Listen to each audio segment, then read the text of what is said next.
সব কিছু দলিল দিয়ে প্রমাণ করে বুঝাই দেওয়ার পরেও তারপরে বলবে তা আমাকে আগে হুজুররা কি বসতো না, তারা কি লেখাপড়া জানতো না, তারা কি এই করতো না, তারা কি একেবারে ভুল করছে, বাপদাদা জীবন ভরে যা করছে তাই একদিনের রজে ছাড়িয়ে দেয় কি করে।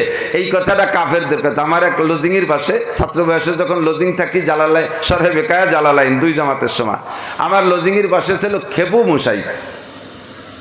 খেপু মুসাই নামে এক হিন্দু ছিল। আমার সেই সময় আমি তো ইয়াং যুবক মানুষ, ছাত্র মানুষ, লেখাপড়ায় ভালো সব দিনই। ও মুরব্বী আমার লেখাপড়া সম্পর্কে খবর রাখতেন, যদিও হিন্দু, যে নাসির ভালো পড়াশোনা করে। তাই এসে আমার সাথে উনি ধর্মীয় আলোচনা বহু করতেন।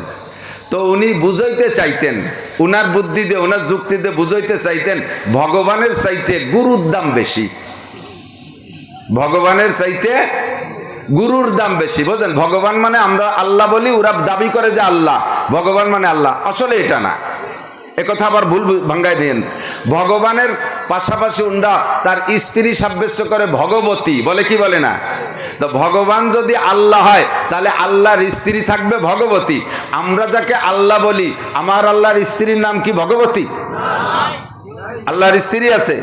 পড়েন কুল হুয়াল্লাহু আহাদ আল্লাহুস সামাদ লাম ইয়ালিদ ওয়া লাম ইউলাদ ওয়া লাম ইয়াকুল লাহু কুফুয়ান আহাদ। আমার আল্লাহ একক, আমার আল্লাহ আস-সামাদ মানে অমুখাপেক্ষী, কাহারো কাছে ঠিকানা, কাহারো কাছে ঠিকানা। যদি আল্লাহর স্ত্রী থাকতো কমপক্ষে এক কাজে হলি তো বোর কাছে ঠেয়া হয় মানুষ, কতক্ষণ স্ত্রীকে ব্যবহার করার কাজেও তো ঠেকা হয়। আল্লাহর যদি স্ত্রী থাকতো তাহলে আল্লাহ সে বোর কাছে তো ঠেয়ে যেত। আল্লাহুস সামাদ, আমার আল্লাহ অমুখাপেক্ষী। আমার আল্লাহ তোমাদের ভগবানের মতো না। তোমাদের ভগবান বছরের শেষ পর্যন্ত যাইয়া আমরা তো দেখি হাত পা দুর্বল হয়ে যায়, নানান জায়গা খসে যায়, 3-4 দিক দিয়ে বাঁশ বাঁধা ঠেলে রাখা লাগে। ফাঁকা জায়গা, গাছতলা বসতলা বহুত ভগবানরে দেখছি কুত্তই যাইয়ে নাক মুখ ভরে স্প্রে করে দেয়, কোনোদিনও কুত্তো খেদাতে পারে না। কতক্ষণ না কেন, ঠিক না? তা আমার আল্লাহ ওই ভগবান না যেই ভগবানের স্ত্রী তাকে ভগবতী। আমার আল্লাহ ওই ভগবান না যে বছরের শেষে দুর্বল হয়ে যায়। তোমাদের ভগবান বছরের শেষে রং উঠে যায়, বিদেশের তো মিস্ত্রি এনে রং দেওয়া লাগে। আমার আল্লাহরও রং আছে, সিবগাতাল্লাহি ওমান আহসানু মিনাল্লাহি সিবগা। আমার আল্লাহর রং আছে। আমার আল্লাহর রঙের চাইতে আর জগতে কোনো ভালো রং নাই। রংটা যে কেমন তা আমরা জানি না, সেই রং উঠলো কি না তাও আমরা জানি না। কাজেই সেই উঠা রং পুরোই দিতে হবে, সেটাও আমাদের দায়িত্ব না, আমরা বুঝি না। আমার আল্লাহর রং ওরকম রং না যে বছরে বছরে উঠে যায় আর মিস্ত্রিদের রং দেওয়া লাগে। কাজেই আল্লাহকে ভগবান বলা, এটা আল্লাহকে আল্লাহ বলে স্বীকার করা হবে না, ঠিক কি ঠিক না? বাহরহাল মুরব্বী বলতেন, বাবা তোমরা যারে আল্লাহ বলো আমরা তাকেই ভগবান বলি, তবে ভগবানের চাইতে গুরুর মর্যাদা বেশি। আমি বললাম গরু কিরা, গুরু কিরা? কয় যে আমার গুরু আমার আব্বা মা, তার গুরু তার আব্বা মা, তার গুরু তার আব্বা মা, এইভাবে আব্বা মা হলো মেন গুরু। এই গুরুজনের মর্যাদা আল্লাহর চাইতে ভগবানের চাইতে বেশি। তা আমি বললাম চাচা ভগবান সৃষ্টিকর্তাকে? কয় সৃষ্টিকর্তা তো ভগবান। তাহলে সৃষ্টিকর্তার চাইতে গুরুর দাম বেশি হয় কি এরিয়া? কয় যে গুরুর মাধ্যমে আমি দুনিয়ায় আসছি, ভগবান তো আমার হাতে ধরে দিয়ে যায়নি। আমি বললাম তাহলে গুরুরে বানাইছে কিনা? কয় গুরুরে বানাইছে তার গুরু, সেই গুরুরে বানাইছে কিনা? আমি পিছনের দিক যাওয়া শুরু করলাম। যাইতে যাইতে আমার ইচ্ছা যে আদম আলাইহিস সালাম নিয়ে ঠেয়াবো। বুড়ো তো বুড়ো পণ্ডিত শিক্ষিত মানুষ, টের পাইয়া মাছ পাতে কয় কাঁচাহান মুড়াই যে কয় আদার ব্যাপারীর আবার জাহাজের খবরের দরকার কি? মানে ধরা পড়ে যাবে ভাব, এই সময় চলে যেত। জীবনেও কোনদিন কোরআন হাদিসের সামনে কোন ধর্ম নিয়ে প্রশ্ন করে ইনশাআল্লাহ উলামায়ে হক্কানিকে, ইসলামকে, মুসলমানদেরকে হারাইতে পারবে না। প্রত্যেক ধর্ম এখানে এসে হেরে যেতে বাধ্য হবে। কথা বলুন ঠিক ঠিক না? আমরা সেই রকম ওই রকম মুরব্বীদেরকে যদি বলি, আজকে যখন গেছেন তখন পড়েন আমার চৌমনি হুজুর রহমতুল্লাহ আলাইহি বলতেন, মানুষ এদিক তাকান, মানুষের নফস কখনো ভালো চায় না। মানুষের নফস কখনো ভালো চায় না। নফসের চাহিদা এনিম্যান এভরিবডি। আমি মাওলানা নাসির হাজার হাজার মানুষকে ওয়াজ করি, আমারও নফসে খারাপ চাই। ও পীর মাশায়েখদের নফসও খারাপ চায়। কিন্তু যাদের কন্ট্রোল ক্যাপাসিটি আল্লাহ দিয়েছে তারা ওই নফসকে দমন করে ভালোর দিকে রাখে, আর যাদের কন্ট্রোল ক্যাপাসিটি কম তারা নফসের কাছে হেরে যায়। কথা বলুন ঠিক কি ঠিক না? তো চৌমনি হুজুর রহমতুল্লাহ বলেছিলেন, ভারতের ভিতরে এক বুজুর্গ ছিলেন, বহুত বড় বুজুর্গ, আমাদের চরমোনাই পীর সাহেব যেমন বর্তমানে বাংলাদেশে প্রসিদ্ধ, লক্ষ লক্ষ মুরিদ মুত্তাকিন, উনারও ওই দেশে ভারতে ওইরকম লক্ষ লক্ষ মুরিদ মুত্তাকিন। তো পীর সাহেবের বয়সের শেষকালে আইসা পীর সাহেব প্রায় মাসে একবার অজ্ঞান হয়ে যায়। অজ্ঞান হয়ে গেলে মুরিদরা এরপরে ডাক্তার কবিরাজ এনে চিকিৎসা করে। ইতিমধ্যে খবর পাইলেন যে ওই পীর সাহেবের এলাকায় এক হিন্দু যুবক, বয়স বেশি না, 30-35 হবে, 40-এর আগ পর্যন্ত, এই যুবকের ওখানে একটা আজীব একটা কারামতি যুবকের থেকে প্রকাশ পায়। আসলে এটাকে মুসলমান না হলে কারামতি বলে না, মুসলমান না হলে অমুসলমানদের এটা মেসমারিজম বা তেলিসমাত বলে। তো ওই যুবকের ওখানে একটা তেলিসমাতের প্রকাশ হয়। কি, যত বড় রুগী হোক না কেন ওই যুবকের বাড়ির বাউন্ডারির মধ্যে নিলেই সে এমনি এমনি সুস্থ হয়ে যায়। অজ্ঞান রুগী নিয়েও চিকিৎসা করা লাগে না, শুধু তার বাড়ির এরিয়ার মধ্যে ঢুকাইলে সে সুস্থ হয়ে যায়। আজীব এক অকেয়াম, এটি খেয়াল করেন, মজা পাবেন। এখন পীর সাহেব মাঝে মাঝে অজ্ঞান হয়ে যাক, ডাক্তারদের চিকিৎসা করে, আর মুরিদদের স্বভাব আজীবন বাপ মরে মরুক তবু পীর না মরে। কতক্ষণ বাপের সামনে কল করে মোরগ ধরিয়ে নিয়ে পীর সাহেবরে খায়, বাপরে একটা চড়া ভাই ধরিয়েও খায় না। কামাই করে বস্তা ভরে টাকা পীরির দরবারে ঢালে, বাপরে একটা লুঙ্গিও কিনে দেয় না। এরকম কিছু নেক সন্তান আছে না? নেক সন্তান নাকি এরা? আমি উল্টোটা করলাম নাকি তা আল্লাহ জানে। তো পীর সাহেব বাইসে থাকুক এই কামনা করে, বাপ মা মরে মরুক। মুরিদরা কইতেছে, হুজুর আপনি এরকম মাসে মাসে অসুস্থ হন, তো এবার আমরা কি আপনি অজ্ঞান হয়ে গেলে কি ওই ঠাউর বাড়ি একটু নেব হুজুর, উড়াকান্দি একটু নেব?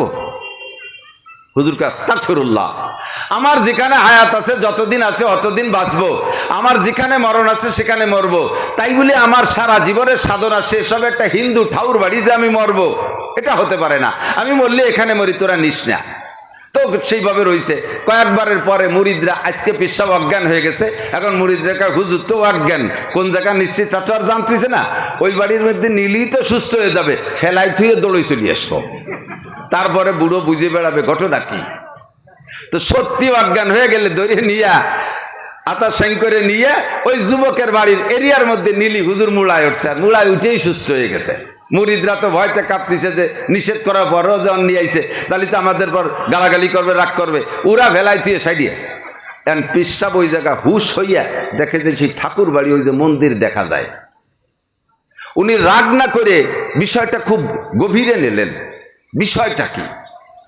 সাবালেগ কোনদিন নামাজ কাজা করি নাই, কোনদিন ওয়াজিব ছাড়ি নাই, মুস্তাহাব ছাড়ি নাই, তাহাজ্জুদ ছাড়ি নাই, ইশরাক ছাড়ি না, বিন ছাড়ি নাই, একটা নফল পর্যন্ত যা জানা আছে একটাও ছাড়ি নাই।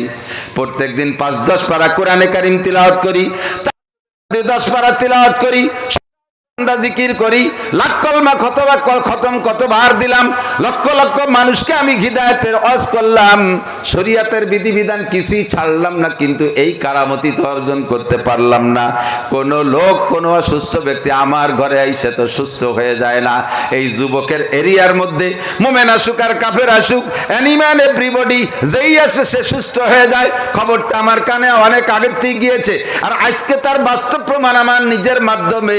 কাজে যুবকটার হালাত আমাকে জানতে হবে, কি কারামতি তার ভিতরে, কি যোগ্যতায় এইটা সে অর্জন করেছে। পীর সাহেব গুড়ি পায় হাঁটতে হাঁটতে ওই যুবকের মন্দিরের ভিতরে মন্দিরে যা ঢুকছে। ঠাকুরও আগের থেকে হুজুরকে নামে চিনতেন, মাঝে মাঝে দেখেও চিনতেন। আর মাটির থেকে উঠানো হবে, উঠাইয়া ফাঁকা মাঠে ছেড়ে দিয়ে বলা হবে, যাও তুমি যেদিক খুশি সেদিক চলে যাও, এমন নয়। লা তাজুলু কদমা ইবনে আদম হাত্তা ইউসাল আন আরবা, 4টি প্রশ্নের জবাব না দিয়ে যাইতে পারবেন না। এক কদম আপনাকে সামনে বাড়তে দেওয়া হবে, উঠানবে তো আল্লাহ উঠাই ছাড়বে, উঠাইয়া আবার আল্লাহ সামনে দিয়ে ফাঁকা ছেড়ে দেবে না যে যেদিক খুশি সেদিক চলে যাও। আপনাকে 4টি ইমিগ্রেশন আছে, 4টি ইমিগ্রেশন আছে। বিমানে উঠতে যেমন 4টি ইমিগ্রেশন আছে, 1 নম্বরে পাসপোর্ট ইমিগ্রেশন, 2 নম্বরে বডি ইমিগ্রেশন, 3 নম্বরে লাগেজ ইমিগ্রেশন, 4 নম্বরে টিকিট ইমিগ্রেশন। এই 4টি চেকপোস্টে আপনাকে চেক করার পরে তারপরে বিমানের গাড়িতে উঠতে দেয়। সেম কোয়ালিটি জান্নাতের গাড়িতে উঠতে হলে আপনার জিন্দেগি 4টি ইমিগ্রেশন। 1 নম্বরে আন উমরিহি ফিমা, আপনা গোটা জীবন কোথায় কাটাইছেন নারী আর পুরুষ বলে যান। 2 নম্বরে স্বভাবহি, ও যুবক তোমার যৌবনকালটা কোথায় কাটাইছো, ফিমা আবলা, যৌবনকাল কোথায় কাটাইছো কয়ে দাও। 3 নম্বরে আন মালিহি মিন আইনা ইকতাসাবা ওয়া ফিমা আনফাকা, মাল কোত্থেকে কামাই করেছো, কোথায় খরচ করেছো, জবাব দিয়ে যাও। 4 নম্বরে মাযা আমিলা বিমা আলিমা, উলামায়ে কিরামের কাছ থেকে কম কথা শোনো নাই, অনেক কথা শুনেছো। এ কথার পর কয়টা আমল করছে একটু জবাব দিয়ে যাও। আল্লাহ তাআলা আমাদের ওই জবাব দেওয়ার কাঠগড়ায় যেন না দাঁড় করে। এক শ্রেণী মানুষ বিনা হিসাবে জান্নাতে চলে যাবে, আল্লাহ তাআলা আমাদের বিনা হিসাবে পার হওয়ার ব্যবস্থা করে দিক। যদি প্রশ্নে দাঁড়ও হই যেন ওই 4 প্রশ্নের জবাব সঠিকভাবে দেওয়ার তৌফিক দান করেন, বলেন আমিন। আমরা এখন থেকে সুন্নতের একটু আমল করতে পারবো না? লম্বা বয়ানের ভিতরে কি নিয়ে বাড়ি গেলাম, একটু হাতে নতে কয়েকটা সুন্নতের একেবারে হাতে ধরাই দেই। আজকে থেকে পাক্কা প্রতিজ্ঞা করেন। এক নম্বরে কলেমাটা পড়ে তো আমরা মুমিন হয়েছি। 1 নম্বরে আজকে থেকে পাক্কা প্রতিজ্ঞা করি নামাজটা ছাড়বো না। একটু নিয়ত করা যাবে না? যুবক খেলাধুলা করো খেলাধুলা। গতকালকে আমি গোপালগঞ্জ প্রযুক্তি বিশ্ববিদ্যালয়ে MBA BBA এর ছেলেদেরকে নিয়ে আমরা উলামায়ে কিরাম ছিলাম, জোর হয়েছে ওখানে, ভিতরে তশকিল করলাম।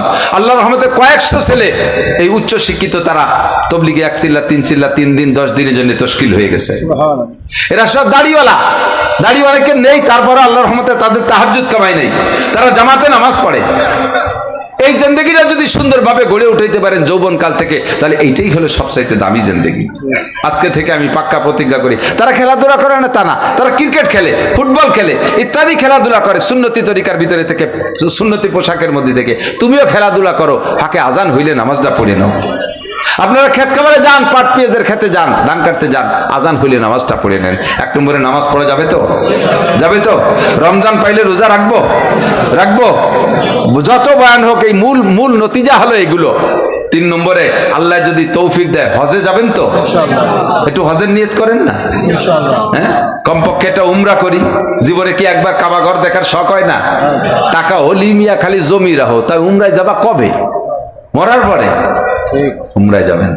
উমরায় যাবেন। একবার ওই কাবা ঘরটা, কালো ঘরটা সচক্ষে দেখে নামাজ পড়ে আসার পরে, বাড়ি আসার পরেও দেখবেন অনেক দিন পর্যন্ত নামাজে দাঁড়ানোর সাথে সাথে কাবা ঘরটা আপনার চোখের সামনে হাজির হয়ে যায়।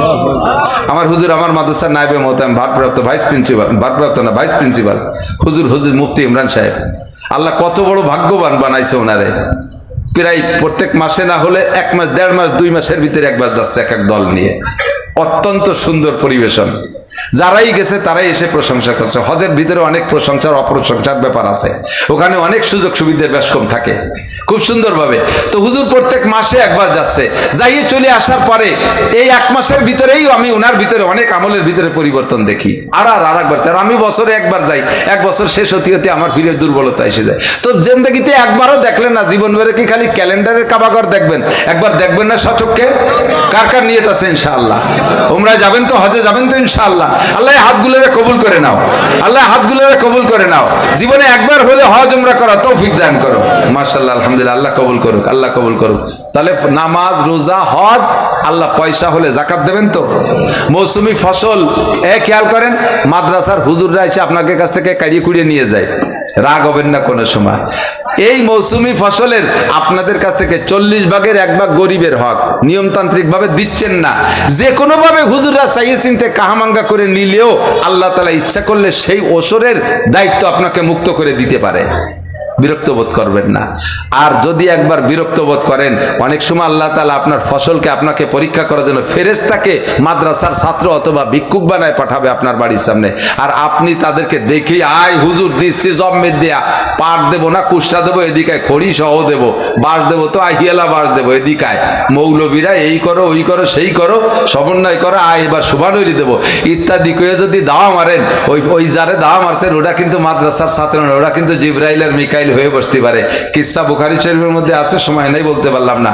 কাজেই এই ফেরেশতা যে আল্লাহর কাছে যদি মামলা দেয় যে আল্লাহ তুমি কারে দান পাঠ দেছো, দেখো সে এই ব্যবহার করে আলেম তালবের সাথে, আল্লাহ কয় সাফ করে দে।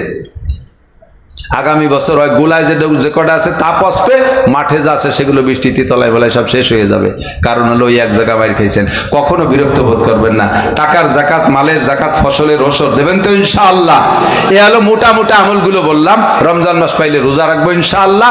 আর আজকে কয়েকটা সুন্নাত। 1 নম্বরে আজকে থেকে মেসওয়াকের সুন্নতটার পর আমল করি। মেসাক কিনতে কি মেসাক কাটতে পয়সা লাগে? দেশে নিম গাছ আছে না, সড়া গাছ আছে না, সড়ার ডাল দিয়ে মেসাক করলে দাঁতের অত্যন্ত উপকার হয়। নিমের ডাল, সড়ার ডাল কাটতে পয়সা লাগে না, নিজেও ব্যবহার করবেন, বাড়ির সবাইকে মেসক বানায় দেবেন, আপনি সে তাদের আমলের নেকিও আপনি পাবেন। 1 নম্বরে মেসক, 2 নম্বরে দস্তারখানায় খানা খাবেন, 3 নম্বরে ঢিলা কুলুক ব্যবহার করবেন। এই যুবক, তোমার পকেটের মধ্যে এত বড় একটা মোবাইলই জায়গা পালো, একটু টিস্যু পেপারে জায়গা পায় না?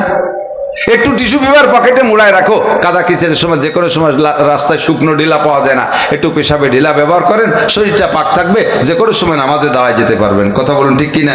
তাহলে পেশাবে ঢিলা ব্যবহার করা যাবে তো? বাথরুমে ঢিলা, 3টে সুন্নাত। 1 নম্বরে কি বললাম? 1 নম্বরে মেসওয়াক, 2 নম্বরে ঢিলা, 3 নম্বরে দস্তারখান। এই 3টে আমরা স্বাভাবিকভাবে ব্যবহার করতে পারি। বাকি অন্য আরো যত সুন্নত আছে, তার ভিতরে অন্যতম সুন্নাত পুরুষটা 1 মুষ্টি পরিমাণ দাড়ি রাখা। এই দাড়িটা রাখার অভ্যাস করে ফেলেন যাদের নেই। 4 নম্বরে সকলে শুদ্ধ করে কোরআন শরীফ পড়া শেখেন। শুদ্ধ করে কোরআন শরীফ, শুদ্ধ করে কোরআন শরীফ না পড়লে সারা জীবনের নামাজ সব বাতিল। 1 রাকাত নামাজও আপনার হচ্ছে না, এ দ্বারা পরকালে কিছুই পাবেন না। আল্লাহ তাআলা আমাদের হাতে গোনা কয়েকটা কথার পর আমল করার তৌফিক দান করেন, সবাই বলি আমিন। মাদ্রাসাকে দেখবেন, খেয়াল রাখবেন। এই যে শুনলাম 2.5 লাখ টাকা আয় ব্যয়, শুনে আসতেছে 2.5 লক্ষ টাকা আয় ব্যয়, 1 বছর ধরে একটা মাদ্রাসা 2.5 লক্ষ টাকা। আল্লাহু আকবার। আমার মাদ্রাসার শুধু বিদ্যুৎ বিল আসে বছরে 2.5 লক্ষ টাকা। আমার তো ছোট মাদ্রাসা, তাই বিদ্যুৎ বিল আসে 2.5 লাখ। আর নানুপুর, চট্টগ্রাম নানুপুর মাদ্রাসায় একদিনে চাউল খরচ হয় বোর্ডিংয়ে 82 মন, হাটাজারি এরকম 80-90 মন, পটিয়া এরকম চলতেছে মাদ্রাসা। সরকার চাইরানাও দেয় না। আপনাদের মতো জনগণের অনুদান, আপনাদের মাদ্রাসাটা আরো ভালো হোক, আরো বড় হোক, এরকম লাখ লাখ টাকা আয় ব্যয় হোক, চান তো ইনশাআল্লাহ? আমি কালেকশন করব না, কালেকশন হয়ে গেছে মাশাআল্লাহ, আলহামদুলিল্লাহ। এখন আমরা দোয়া করব। তো আরে অনেকে আসছেন, বিসমিল্লাহ করে আমি একটা দাবি করি, যারা হজের নিয়ত করছেন, হজের একটা বুকিং আছে, আপনি যদি 100 টাকা দেন হজ উপলক্ষে, যে আল্লাহ আমি 100 টাকা এই মাদ্রাসায় জমা দিলাম, এর বিনিময়ে তুমি বাকি আমার হজের টাকা জোগাড় করে দাও। বহুত জন আমার কাছে এবছর মনে হয় 15-20 জন কইছে, হুজুর এই মাদ্রাসার ওই যে হজের টাকা আপনি চাইছেন, ওই জায়গায় 100 টাকা দিয়ে আসি, আল্লাহ তাআলা আমার উমরার টাকা জোগাড় করে দিয়ে দিচ্ছে। এখন আমি আমার আব্বা মা সহ আমরা উমরায় যাচ্ছি। আল্লাহ তাআলা কবুল করলে হইও যেতে পারে, হইও যেতে পারে, হবে আমি তা বলছি না, হইও যেতে পারে। তো হজের নিয়তে, উমরার নিয়তে এই মাদ্রাসায় পকেটে থাকলে 100 টাকা একটু জমা করেন, তো 100 টাকা হজ উমরার নিয়তে ইনশাআল্লাহ যাবে, ছাত্ররা যাবে আপনাদের কাছে। হজের নিয়তে দেন এই টাকাটা, মাদ্রাসা আল্লাহরা খরচ করবে, এইটা হজ বুকিং হিসেবে। কই ছাত্ররা যাও ভিতরে, নেমে যাও, নেমে যাও। ছাত্র কো? হজের নিয়তে, উমরার নিয়তে 100 করে টাকা দেন। যদি না থাকে 10, 20, 50 যা আছে তাই দিয়ে দেন। এই টাকাটা হজে উমরার নিয়তে দেন, আল্লাহ তাআলা আপনাকে হজ উমরা করার টাকা জোগাড় করে দেবে ইনশাআল্লাহ। আরে ভাই, আমি আমার বাপের 1 ইঞ্চি জমিও পাই নেই, 1 ফুটও টিনও ভাগে পাই নেই। আমার বাপের কিচ্ছু নাই, 5 শতাংশ জমি, বাড়ির ভিটের, তা আমরা ছোট 2 ভাইকে ছেড়ে দিয়ে বড় 2 ভাই বেরোয় গেছি। আল্লাহর রহমতে 6-7 বার নিয়মতান্ত্রিক হজ উমরা করছি, ছেলে পেলে গেদেও করাইছি। আল্লাহ যদি কবুল করে, তৌফিক দেয়, পয়সা আল্লাহর হাতে, কথা কোন ঠিক না? ব্যবস্থা আল্লাহ করতে পারে কি পারে না? সারা জীবন ভরে তামান্না ছিল মক্কায় যাব, বিমান কি জিনিস তাই চোখে দেখবো, তাই ভাবতে পারি নাই। আল্লাহ তাআলা কতবার যে উঠায়, আলহামদুলিল্লাহ। হজে যাব, প্রত্যেক বছর যাব ইনশাআল্লাহ। দেন দোয়া করে দেবো, আল্লাহ কবুল করো। যারা এই মুহূর্তে হজ উমরার নিয়তে কিছু পয়সা দিচ্ছে, অবশ্যই তাদের জীবদ্দশায় একটাবার হজ উমরা করা তৌফিক দান করো। সবাই বলবেন না আমিন? দুরূদ শরীফ পড়িয়া দিতে থাকে, আল্লাহুম্মা সাল্লি আলা মুহাম্মাদিন ওয়া আলা আলি সাইয়্যিদিনা মুহাম্মাদিন ওয়া বারিক ওয়া সাল্লিম। আল্লাহুম্মা সাল্লি আলা মুহাম্মাদিন ওয়া আলা আলি সাইয়্যিদিনা মুহাম্মাদিন ওয়া বারিক ওয়া সাল্লিম। আল্লাহুম্মা সাল্লি আলা মুহাম্মাদিন ওয়া আলা আলি সাইয়্যিদিনা মুহাম্মাদিন ওয়া বারিক ওয়া সাল্লিম। আলহামদুলিল্লাহি রাব্বিল আলামিন ওয়াস সালাতু ওয়াস সালামু আলা। একজন মানুষের তার সমালোচনা করার মতো পাইলাম না। কেউ বললো না যে কম্বল চুরিয়ে রেখেছে, কেউ বললো না যে রাস্তা মারি খাইছে, কেউ বললো না ভিজিএফ কাট করে দিতে যে টাকা খাইছে, কেউ বললো না যে আমাদের বয়স্ক ভাতা করতে যে টাকা খাইছে। আমাদের এলাকার চেয়ারম্যান মেম্বাররা তো এগুলো খায় না, খায় না, কম মিথ্যে কথা করছে, খায় না। আশের বাচ্চার মতো গেলে চাবায় না। আশের বাচ্চা শামুক খায় কি চাবাই গেলে চাবাই খায় নাকি? দৌড়ি টপ করে মারি দেয়, ঠিক না? আল্লাহু আকবার। এই লোকটা এরকম চেয়ারম্যানই করেও নেকি পাবেন, এরকম মেম্বারই করেও নেকি পাবেন, এটাও হয়ে যাবে ইবাদত। সামনে নির্বাচন আসতেছে, এমপি, খুব সতর্ক, এদিক থাকান, এদিক থাকান। আপনাদের এলাকা থেকে কে দাঁড়াবে, কারে জোটের থেকে মানে নমিনেশন দেবে আমি জানি না। আমি এতটুক বলি, খুব খেয়াল রাখবেন, জানতে তো আর বাকি নাই। বিশেষ করে ছোটরা না বুঝলেও সবে মাত্র নতুন ভোটার হয়েছে যারা, তারা যদিও না বোঝে, মুরব্বীরা তো জানেন, যারা 20 বছর 30 বছর রাজনীতি দেখতেছেন, ক্ষমতাবানদেরকে দেখতেছেন, দেখে শুনে হিসেব নিকেশ করে রায় দিয়েন। আপনি যাকে চেনেন শোনেন, শুধুমাত্র তার তেলে পড়ে পামে পড়ে তার কাছ থেকে 10,000 5,000 টাকা খাইয়ে এই অপাত্রে ভোট দিয়েছেন, সে নির্বাচিত হওয়ার পরে যত আকাম করবে বাংলাদেশে বসে, আপনি ওই সময় হজে যাইয়ে কাবাঘরের মধ্যে বসে এতেকাফ করলে ওই জায়গায় বসে তার পার্সেন্ট পাতি থাকবেন। আপনার সমর্থন, আপনার ভোট না হইলে সে এই আকাম করার সুযোগ পেত না। কাজেই বুঝে শুনে আপনি ভোট দেবেন। বলবেন সেই ওমর আর সেই আবু বকর সেই উসমান আর আলী পাবো কোন জায়গায়, হুজুর ভোট দেবো কারে? আরে ভাই, তা পাবেন না, কথা ঠিক আছে। বাজারে গেছেন, বড় শৈল মাছ কিনবেন, এত বড় শৈল মাছ কেনার নিয়ত করে বাজারে গেছেন, শ্বশুর আইসে বাড়ি, শ্বশুরে শৈল খাওয়াবেন, সারা বাজার ঘুরে শৈল মাছ পান নাই, কোনো ভালো মাছই পান নাই। এখন তো শুধু ভাত আর খাওয়ানো যাবে না, একেবারে ডাইল তো আর খাওয়ানো যায় না। শেষে ঘুরতেছেন যে যা পাই সাইডে নিয়ে যায়, যে দেন যে 2 ডালায় 2 প্রকারের টাহি মাছ আছে। 2 ডালায় কয়টা? টাকি মাছ। টাকি কয় তো, টাকি আবার 2 প্রকার। কয় প্রকার? আমাকে দিকে ভাইতেওটাই আর তেলিওটাই, ঠিক আছে নাকি? আপনাকে দিকে গড়িওটাই, গাউড়োটাই, ভাউতোটাই আর গাউড়োটাই। কোনটা কি আপনারা পছন্দ করেন? গাউড়োটাই। 2 প্রকারের টাকি আছে, ভাউতোটাকি আর গাউড়োটাকি। শৈল নাই, বড় মাছ নাই, মাছ তো সাইডে কিনতে হবে। এখন কি বাইতুটাই কিনবেন না গাউড়োটাই কিনবেন? বাউতোটাকি। সে ওমর, উসমান, আবু বকর, আলী, তালহা, জুবাইর, বিলাল, আম্মার, সোহাইব আর পাবেন না কোনোদিন। সে যুগ চলে গেছে। এখন বাজারে যাইয়ে এই গাউড়োটাই আর বাউতোটাই আছে, এর মধ্যে দেখে শুনে বাইতুটাই খাইয়েন। যদি দেখে শুনে আপনি গাড়িটাই কিনে নিয়ে যান, শ্বশুর আপনারে ছাটি মেরে চলে যাবে, অমকের বেটা অমক, মোটা মোটা বকানি দিয়ে। সেদিন আমার বাড়িতে আস্ত ইলিশ খাইয়েছিস, আর আমি বাজারে যে তুই আমার জন্য গাড়িটাই নিয়ে আইছিস, ওটা তেলিউটাই কিনে নিয়ে আইছিস, কবে কি কবে না ধিক্কার দেবে। বুঝে শুনে হিসাব করবেন। এখানেও আপনার দিন দুনিয়া হিসাব করার বিষয় আছে। আমি বলি নাই যে হুজুরকে ভোট দেন, এর মধ্যে যদি হুজুর ছাড়া গায়ের হুজুরও যদি ভালো মানুষ থাকে, দেখে শুনে নির্বাচন করেন। সামনে নির্বাচন কোন দিক যাবে না যাবে কিছুই বলা যাচ্ছে না। আল্লাহ তাআলা আমাদের জন্য ভালো নেতার ব্যবস্থা করে দিক, সবাই বলেন আমিন।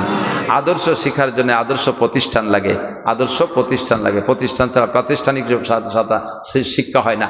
এই যে মাদ্রাসার ছেলেরা দেখেন সবসময় উস্তাদের সামনে থাকে না, আবাসিক উস্তাদ, আবাসিক ছাত্র, উস্তাদ ও আবাসিক শিক্ষক, ছাত্র আবাসিক।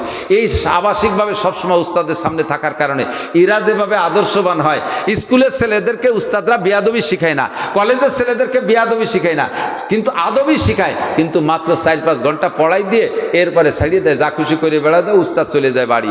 সামনের পর রাখে হাতে ধরে আদব শিক্ষা না দেওয়ার কারণে, আদর্শ প্রশিক্ষণ না দেওয়ার কারণে ফার ডিফারেন্স হয়ে যায়। মাদ্রাসার ছাত্রদের সাথে আমাদের যখন সাক্ষাৎ হয়, গাড়িতে নামার সাথে সাথে ছাত্ররা দৌড়ে আসে, উলামায়ে কিরাম আসসালামু আলাইকুম রাহমাতুল্লাহ, হুজুর কেমন আছেন, কত দূর থেকে আসছেন, ক্লান্ত হয়ে গেছেন, হুজুর কি খেদমত করব, জুতাটা আমি একটু নিয়ে দেই, হুজুর এখন কি লাগবে, হুজুর পানি এনে দিই। মুসাফার ভিতরে মজাই আলাদা। হাতটা এমনভাবে ধরে, মুলামভাবে, একেবারে আস্তে মলিনভাবে ধরে, তার সব কিছুর ভিতরে সালামটা সেরকম, এর থেকে একটু মজা পাই। আর আমার স্কুল কলেজের সোনারা আমাকে হুজুর সালাম দেয় গাড়িতে, সালামালাইকুম হুজুর, কোন চাইছেন, ও হুজুর আজকে কি কি ওয়াজ করবেন। এরপরে হুজুর একটু হ্যান্ডশেক করতাম, হ্যান্ডশেকে হাত দিছি, একটা খোট টানছে, গোড়াতে খুলে গেছে। মুসাফা করে পার্থক্য কোথায়, পার্থক্য কোথায়? এই আদব আদর্শের ট্রেনিং লাগে জিন্দেগিতে। হাই স্কুল কলেজে স্যাররা আমাদের হ্যান্ডশেক করা, মুসাফা করার শিক্ষা দেয় নেই, সিস্টেম আমাদের শিখাই দেয় নেই, সালাম করার পদ্ধতি আমাদেরকে শিক্ষা দেয় নেই। স্কুলে গেলে সালাম কি, সেলুট স্যার, সেলুট, সালাম খুব কমই দেয়। ডিপার্টমেন্টে সেলুট, সেলুট কি, সাক্ষাৎ কি, 1 লাথি 1 চড়। আমাকে আপনাদের মকসেদপুরের সন্তান, মহারাজপুর বাড়ি, সুটপার হুজুর রহমতুল্লাহ আলাইহির কাছ থেকে শুনতাম, কয় যে ডিপার্টমেন্টে সেনাবাহিনীতে যেয়ে দেখি একে অপরকে শ্রদ্ধা করতেছে, 1 চড় 1 লাথি, গুড়ুম করে মাটিতে একটা লাথি মারে আর এরম দেখায়, মানে চড়টা দিতে পারলাম না, দেখায় দেয়। এটা কোন আদর্শ আর কোন আদব? আমাদের আদর্শ আদব, আদর্শ সালাম বিনিময়, মুসাফা করা, মোয়ানাকা করা, ভালোবাসা দেয়া, ঠিক কি ঠিক না? মাদ্রাসার কোনো ছেলে কি আপনারা গালি দিয়েছে কোনোদিন? আমার বিশ্বাস হয় যেতে দেয় নাই আপনাকে গালি। অগত্য ভাষায় গালাগালি করে না, কটুবাক্য কথা বলে না, চুরি করে না, পরের গাছের নারকেল চুরিয়ে রেখায় না, খেজুর গাছের রস চুরিয়ে বাড়ি খায় না, পরের মুরগি চুরিয়ে রেখায় না। এসব দুর্নীতি থেকে তারা সাধ্য অনুযায়ী 1000 লাখের ভিতরে 2-1টা অ্যাক্সিডেন্ট করে, সেটা ভিন্ন কথা। স্বাভাবিকভাবে বেশিরভাগ 99% ইনশাল্লাহ গ্যারান্টি দিতে দিতে পারি। এরা ওই লুচ্ছমি করে না, ওই আগান বাগানে যে ধরা পড়তেছে না, আকাম কুকাম করতেছে না। কিন্তু সাদা কাপড়ে দূরের থেকে দাগ দেখা যায়, লাখের মধ্যে একটা যদি কোথাও অন্যায় করে সেইটারে খুব ভাইরাল করে। আর ওগুলো যে আকাম করতেছে পাইকারি দরে, তার জন্য কোনো ফেসবুক আর ইউটিউব নাই। সেগুলো ও তো অভ্যাস হয়ে গেছে, ও তো স্বাভাবিক হয়ে গেছে, ওটা নিয়মে পরিণত হয়েছে। এখন আদব আর আদর্শ শিখতে হলে আদব আদর্শ শিক্ষালয় একমাত্র প্রতিষ্ঠান মাদ্রাসা। এই মাদ্রাসায় পড়ে সব মৌলানা মুহাদ্দিস হইতে হবে এটা বলছি না, খেয়াল করেন এদিক থেকে। আর মৌলানা পড়তে হবে, মুফতি মুহাদ্দিস হতে হবে তা জরুরি না। আপনি প্রাথমিক শিক্ষাটা সন্তানকে এখান থেকে নুরানি কায়দায় পড়ায় শিখাইয়া 3 ক্লাস 3 বছর পড়াবেন। 3 ক্লাস পড়ানোর পর এখান থেকে 3 পর্যন্ত পড়ায় দেবে। সাথে ছেলেটা 60টি নামাজের 60টি মাসালা সে শিখে যাবে। নামাজের 28টি সুন্নতে মুআক্কাদা, তারপরে 13টা ফরজ আছে, 28টা সুন্নতে মুআক্কাদা, নামাজ ভাঙ্গার কারণ 19টা, এরপরে নামাজের ওয়াজিব 14টা, এরপরে ওজুর ফরজ 4টে, ওজুর সুন্নাত 10টা, ইত্যাদি ইত্যাদি মাসালাগুলো দৈনন্দিন চলতে যা লাগে সব তারা শিখে দেবে। 40টি হাদিস তর্জমা সব মুখস্থ করায় দেবে। আরবি, বাংলা, ইংরেজি 3 পরে করে এত সুন্দর হাতের লেখা এখান থেকে করে দেবে ইনশাআল্লাহ।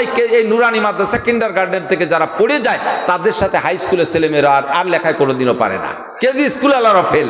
বাকি এইখান থেকে যখন আদর্শ শিখে গেল, এই ছেলেটা বড় ডাক্তার, ইঞ্জিনিয়ার, বড় অফিসার হলো, কোনোদিন দুর্নীতিবাজ হবে না, কোনোদিন অন্যায় করবে না। কাজে আমাদের এলাকায় ঘন ঘন এই প্রতিষ্ঠানের দরকার আছে। এর সাথে থাকবেন, সহযোগিতা করবেন, খেদমত করবেন। যারা প্রতিষ্ঠিত করেছেন তাদের জন্য অসংখ্য ধন্যবাদ। আমরাও পাশে থাকবো, রাজি আছেন ইনশাআল্লাহ? আল্লাহ তাআলা তৌফিক দান করুন, বলেন আমিন। বৃষ্টি বাদলের ভিতরে ভিজে জায়গায় স্যাঁতস্যাঁতে জায়গায় বসে যতটুকু বলা গেল শোনা গেল, এতটুকুর পর আল্লাহ আমাদের সকলকে আমল করার তৌফিক দান করুন। দুরূদ শরীফ পড়ি। আল্লাহ